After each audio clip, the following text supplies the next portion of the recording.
Guys, it's Bree here at Blossom and Branch, and today it's feeling a little bit like spring, and so we're going to be doing some spring activities here around the garden. We're going to be checking in on how our wooden seed trays are doing, so come on along. So a little update on our addition project.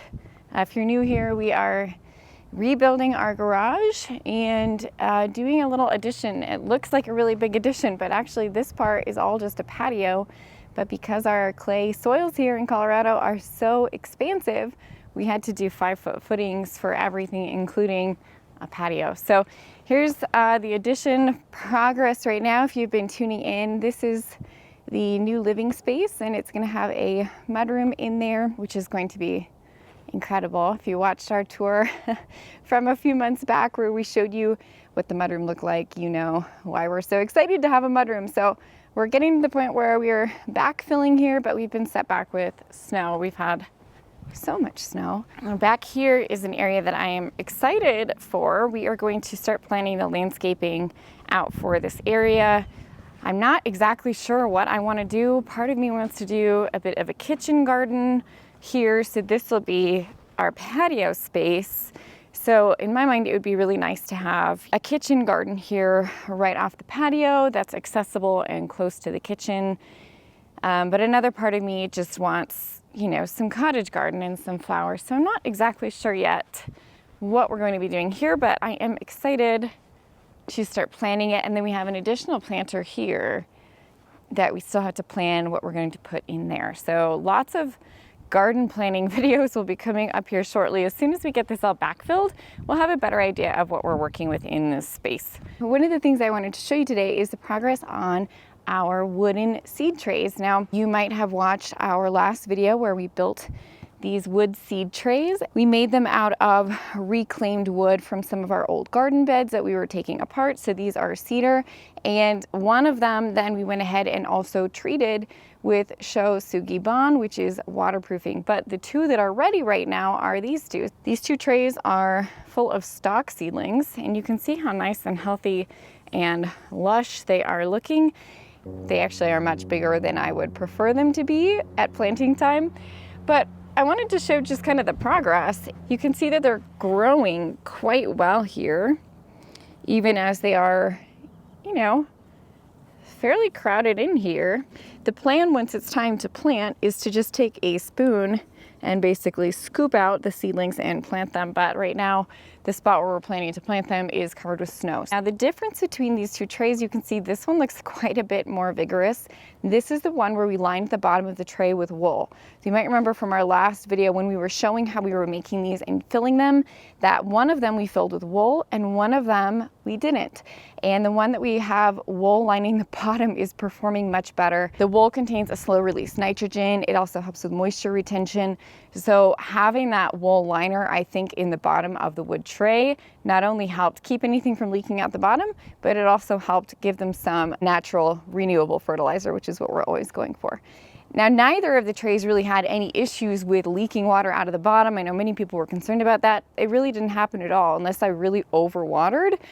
There was no leaking. The bottom of the wood got a little bit wet, but it mostly absorbed that extra water. It's not like it was leaking through. So far so good on those wood seed trays. We're actually going to start hardening these off. So I'm going to move them into our greenhouse, which isn't heated right now, but I'm going to move them in there for the day. Speaking of wool, let's go check on Midnight and Roosevelt because I hear them wandering around. Oh, hey, Midnight. What's going on, buddy? Hey, boys. Oh, they found the first green grass here.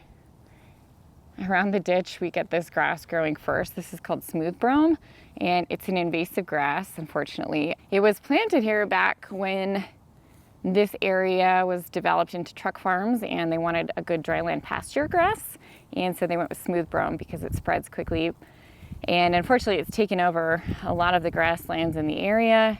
It spreads and creeps, and it's really nasty. It's one of the things that we're having the sheep help us with, is keeping this grass under control and trying to keep it from spreading. So I'm always happy when they're out, especially here in early spring, and helping me nibble this down. Good boys. Of course, they're also helping increase our fertility in general while they do it. Hey, buddy. Hi. Good thing about it being a cool season grass is that it starts to come up before everything else. So including before our warm season grasses, like the ones that we have growing in our native, look at this rhizome. This is how this grass spreads, I hate it. But here growing in our native prairie meadow area over here, we have a lot of warm season grasses like blue grama, we have some buffalo grasses, some little blue stem. And so over here, I like that this invasive grass starts growing earlier, because what I can do now that I see it is I can go through and I can start to pull all of the grass that I see growing here while it's easy, because once everything else is growing around it, it becomes very difficult to remove.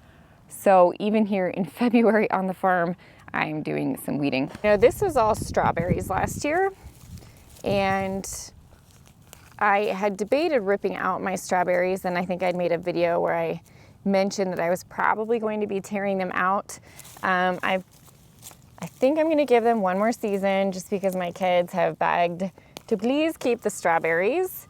So we'll be building some protection here using twigs and branches to build some little protection around these strawberry beds, just to hopefully help keep the bunnies and the squirrels out. No, no. Go on, Midnight, bad boy. Midnight was over there nibbling the trees, the bark on the apple trees. You know, so many people say that sheep are good animals for orchards. I have not had that experience. We have quite a few apples here, and they have killed a couple trees eating the bark off, stripping the bark. And it really frustrates me when that happens.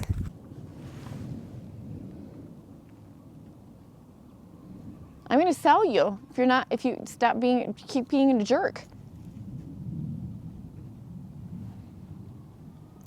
So you may remember that in the fall, we really heavily mulched our beds, and that's just something that I do every year. We use leaves typically, and by doing this heavy mulch, it's allowing the soil to be protected from extremes over the winter. So here in Colorado, we get pretty direct sun, so we can get a lot of temperature fluctuations in the soil, a lot of moisture fluctuations happen in the soil, and all of those fluctuations can be bad for the soil life. So I like to put a nice heavy blanket over the beds in the fall and going into winter time. However, if in the spring I'm going to be planting into those beds, so the stock that we have ready to go, you saw in the wood trays, if I leave this mulch on, the soil underneath is actually going to be pretty cold. And that's because it's doing its job. There's a blanket here that is insulating the soil. So that works both ways. In that protection from fluctuations, it keeps it colder longer because there's insulation happening here. So while it's not going to maybe get as cold and as hot and go through the swings, it does stay colder longer in the spring if this mulch stays in place. So if I'm going to be planting, for example, my stock, usually about a week before I know I'm going to plant, if we have some nice sunny weather, I go ahead and I remove most of the mulch and I just scooch it to the side like you see me doing right now. I'm just moving it over, and that way the soil is going to be able to warm with the sun. It's going to start to thaw out, and as it starts to do that, then I'll be able to plant into it. But right now, this soil is pretty frozen. So if I didn't do this and I just tried to plant right in with all of this mulch in place, the plants would struggle, the roots would stay too cold. So what I do is I just scooch it all to the side. I leave it to the side until the plants have established a little bit and the temperatures have warmed, and then I just move it back around the plants to use as a mulch. So just scooch it over, let the soil warm up a little bit, and then I scooch it back. I'm over here checking also on some of this bed, which is cover cropped. I got a couple, these early spring weeds start to grow early. Mallow is one that we deal with a lot, but it's a good time of year to pull it in the early spring before they really set a giant taproot down. And when they're like this, I can just leave them here on the surface of the soil. What you see here is the remnants of our fall cover crop. So we do a late summer cover crop. We had buckwheat, oats, peas, and hairy vetch in here. And that hairy vetch is the one that you see still growing down in here. And hairy vetch is a nitrogen fixer. And that nitrogen fixing, meaning that it takes nitrogen from the air and it takes it down. As long as there's the right rhizobia in the soil, it will actually convert it to nitrogen nodules on the roots of the plant itself. And that way it's providing all the fertilizer that we need here in the spring. So helping us to minimize how many outside amendments we're having to bring in. Cover crop seed is cheap. So when we're looking at fertilizer rates, it's cheap. Now we will have to figure out how we're going to terminate this cover crop. And because it's overwintered to this point, once it hits early March, if it hasn't terminated yet, it's not going to. It's going to regrow in the spring. So depending on the crop, that kind of tells us what our options are for termination. So with hairy vetch, for example, I know that we can terminate it either by crimping it down. So once it hits flowering stage, we just press it down, or we can till it in. Those are kind of my two major options. I can also try smothering it and solarizing it, but I don't love to do that because of the effects it has on the soil life. So you can see how it leaves this nice layer of, kind of just detritus stuff on top of the soil, and this will become mulch in the spring. We just press it down and we'll just scooch a little hole and plant right into that. So it's really nice to have that residue here in the spring. But we'll come back to this in the spring. We'll see kind of how it's doing and show you guys how we're gonna deal with this. Okay, so the next thing I'm gonna do, it's a really good time of year to start cross planting some seeds. So we are going to plant a few things here in hopes that they are going to germinate in spring. Now here is something else that I like to do here in the very early spring, late winter, which is to start to spread some of these native seeds. So this one here is Rudbeckia. I just got it all dirty with my hands.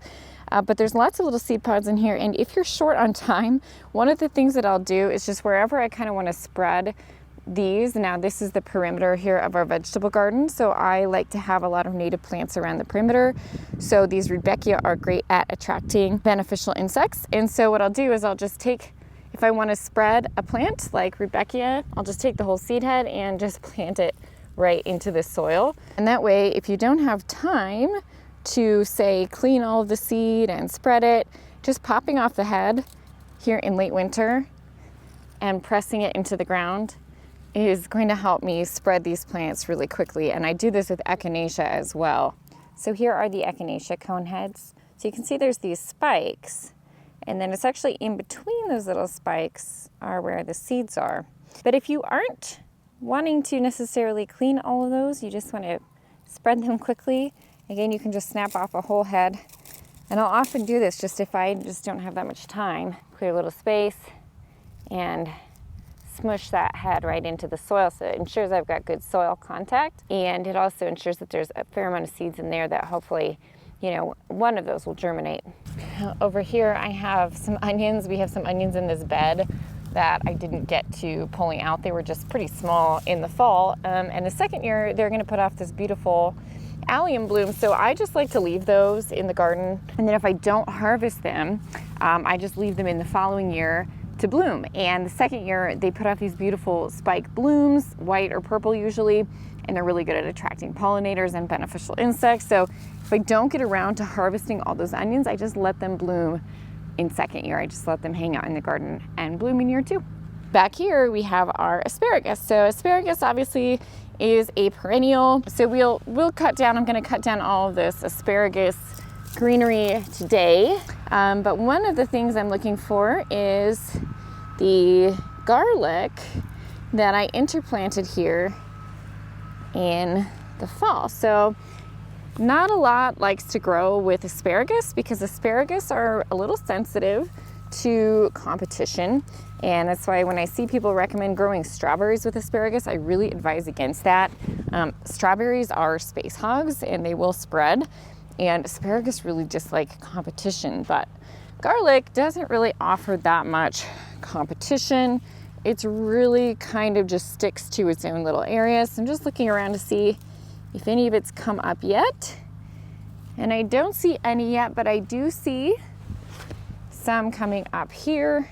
But the soil is looking pretty bare. And what happens here, especially in this area, is we have lots of weed seed bank, and so stuff starts to germinate. I'm gonna grab my trowel and pull that out. So I'm gonna go ahead and mulch this area so that this garlic doesn't get outcompeted by weeds.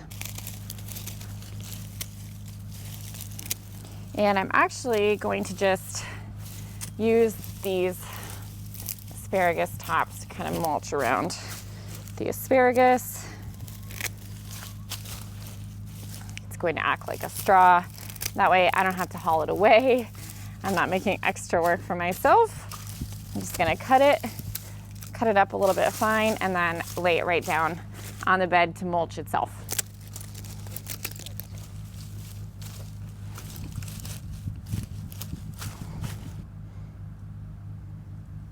One last thing that I like to do at this time of year is to check on my overwintered dahlias. So if you've purchased dahlia tubers, you don't really have to worry about this, but if you're overwintering them like I am, or if you're storing them, you might want to check on them at this time of year to make sure they're doing okay.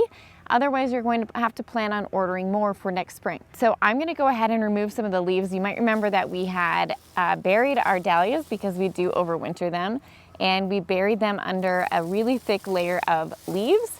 And so I'm just going to remove some of those leaves and dig around and see if we can find a tuber and see if it's rotted out or not. So just as a reminder that I am a zone 5-6.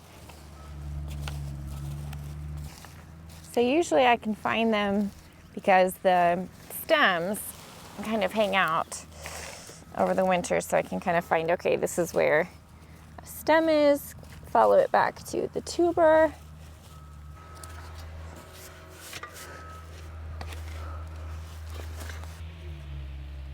All right, that was bound to happen because I was digging around in here. I did puncture it, but the good news is in puncturing it, I actually got a little piece, and I can see that the tuber is in fact intact and hasn't rotted out.